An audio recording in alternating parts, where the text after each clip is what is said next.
También quiero agradecer a las autoridades de este ayuntamiento que me invitaron a estar hoy con ustedes, a poderles platicar un poco de lo que he investigado desde que iba a la universidad, desde que salí y hasta hace algunos años que tenía acceso directo al archivo de Tecamachalco. Pude ampliar mi tesis, pude ampliar los documentos, me topé con archivos personales, con algunas memorias de algún general de la Revolución Mexicana que participó acá. En fin, hay una gran gama de información acá en Tecamachalco referente a la Revolución Mexicana. Bueno, el asunto es que para mi fortuna, la suerte me va a reír, porque en el año 2008 se abre el archivo histórico de Tecamachalco, y entonces ya tenía el antecedente del relato oral de las personas viejitas, y ya tenía también el acceso a los documentos, unos documentos que estuvieron por mucho tiempo abandonados, que estuvieron en el piso, en la tierra, ahí expuestos a los insectos, a los perros, a los gatos, y yo los pude obtener, los empecé a revisar, empecé a darme cuenta de los datos, de nombres, de personajes, de haciendas, de un montón de sucesos que estuvieron ahí en ese archivo ocultos, olvidados. Las preguntas detonantes: ¿qué pasó en Tecamachalco en 1910? Nadie duda, aunque no conozcamos mucho de historia, nadie duda que en 1910 hubo movimientos armados, de que pasaban hombres a caballo, de que gritaban en las noches "Viva Zapata, muera Porfirio Díaz".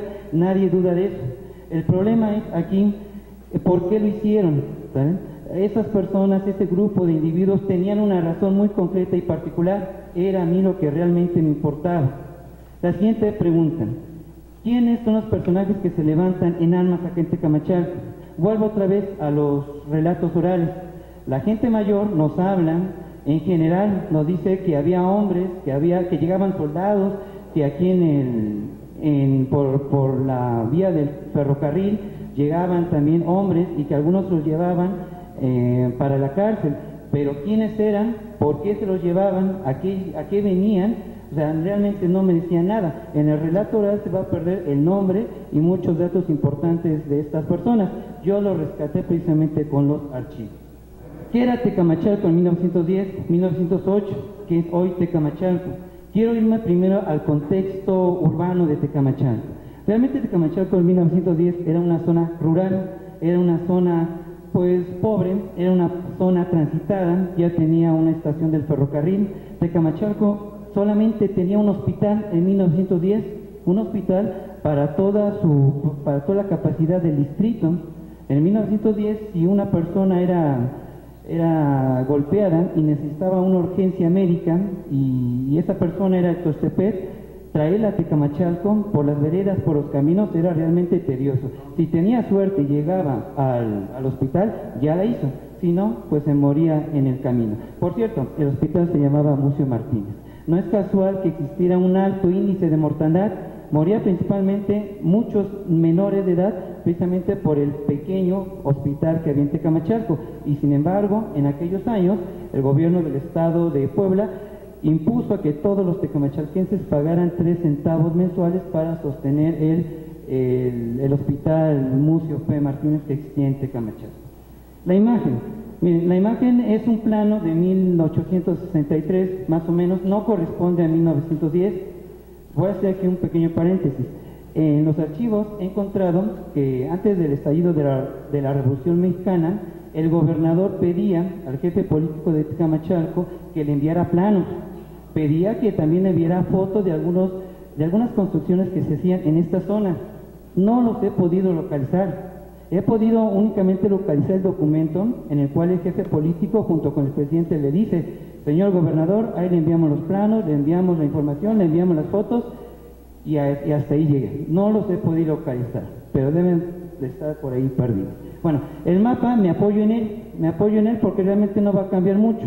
Si vemos Tecamachalco, es una ciudad, es un distrito muy pequeño. A mi mano derecha, lo más lejos, a donde llega la civilización, hablo de la cabecera, lo más lejos va a ser hasta el barrio de San Sebastián, hasta allá van a ser las últimas casitas de Tecamachalco.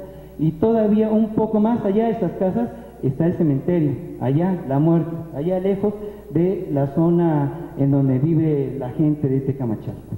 A mi mano izquierda, las casas más lejanas del centro va a ser las que se van a ubicar aquí en el barrio de San José. Hasta iba a llegar. Más allá de eso, había campos de cultivos, había barrancas, había caminos, había terracerías, no había gente. Por el lado sur de Tecamachalco, si nos vamos toda la avenida Juárez, pasando el bulevar, 2, 3 cuadras, por mucho, eran las últimas casas de Tecamachalco. No había más.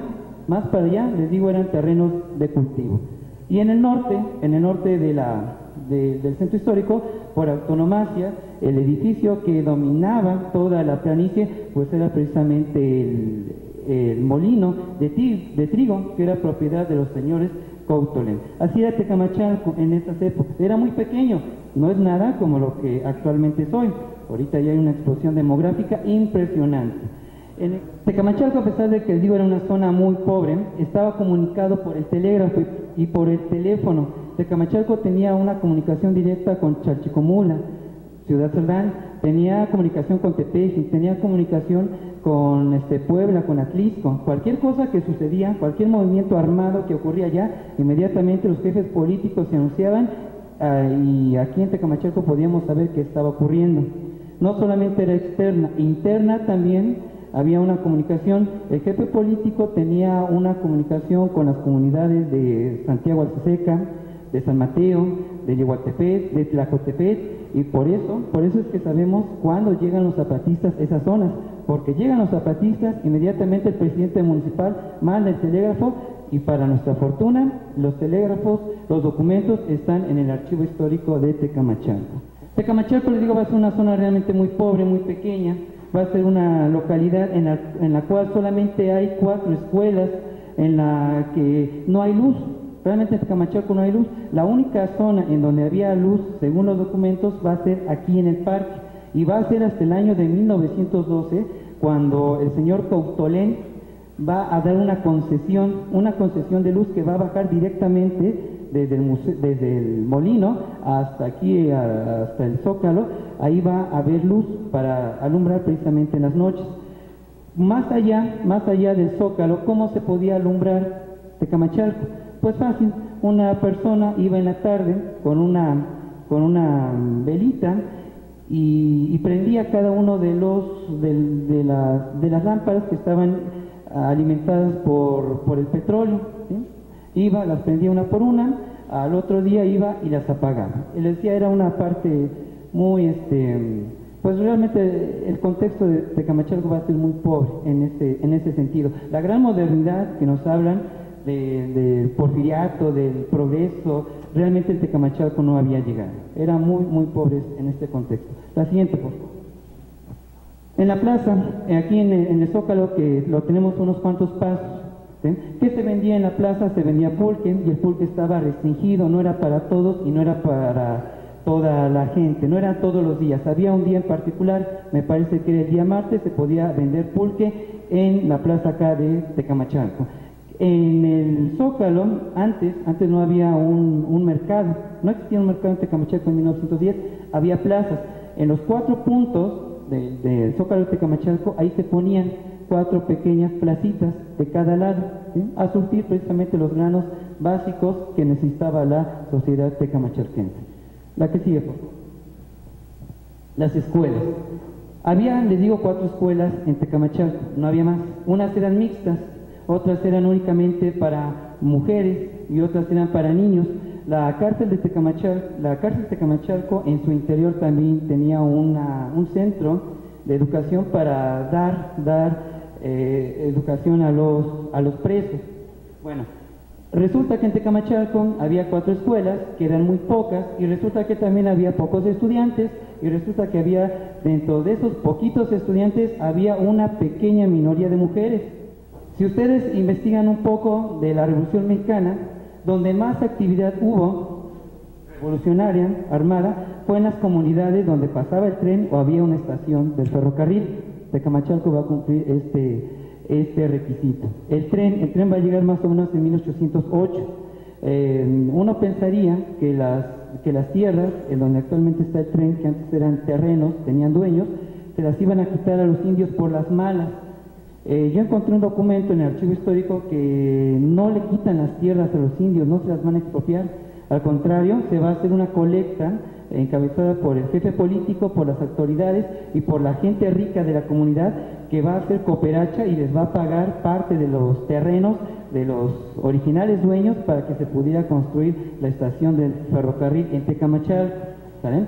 Cuando toman Tecamachalco los maderistas en el año de 1911, una vez que aquí se llegan acá al Zócalo, inmediatamente van a la estación de tren y la toman y la capturan. Cuando el gobernador de Puebla se da cuenta que la estación del tren está bajo el mando maderista, le manda un comunicado al general Porfirio Díaz diciéndole: mira, ya tomaron la estación de tren, no tardan en llegar a la ciudad de Puebla. Realmente el tren sirvió para transportar, fue un punto muy importante para los revolucionarios, fue un punto estratégico para el comercio.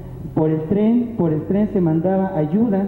Les pongo un ejemplo: en el año de 1907, 8, 9 y hasta 1910, en Tecamachalco hubo una tremenda helada. Se perdieron las cosechas de maíz, mucha gente empezó a tener hambre, muchas familias empezaron a emigrar. ¿Qué hizo el gobierno del estado? Por tren empezó a enviar sacos de maíz para cubrir esa necesidad. ¿Vale? Era una de las maneras en la cual se podía aprovechar el tren. Otra, si había por ahí una comunidad revoltosa, pues el tren inmediatamente subían al ejército y ya sabemos la consigna: mátalos en caliente, ¿no? Fue muy importante el tren en aquellas épocas. La siguiente, por favor. El jefe político. Bueno, recuerden que antes existía una figura que ya desapareció hoy, que fue precisamente un anhelo de la Revolución Mexicana, la famosa y odiada figura del jefe político. El jefe político no era el presidente municipal, el jefe político lo imponía directamente el señor presidente, el general Porfirio Díaz, o en su defecto el gobernador del estado. El jefe político debería reunir los siguientes requisitos: no debería ser indígena, debería saber leer, debería saber escribir. Muchas veces el propio jefe político era terrateniente, el jefe político era odiado.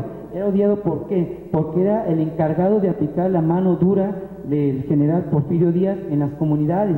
El jefe político se encargaba de cobrar el impuesto.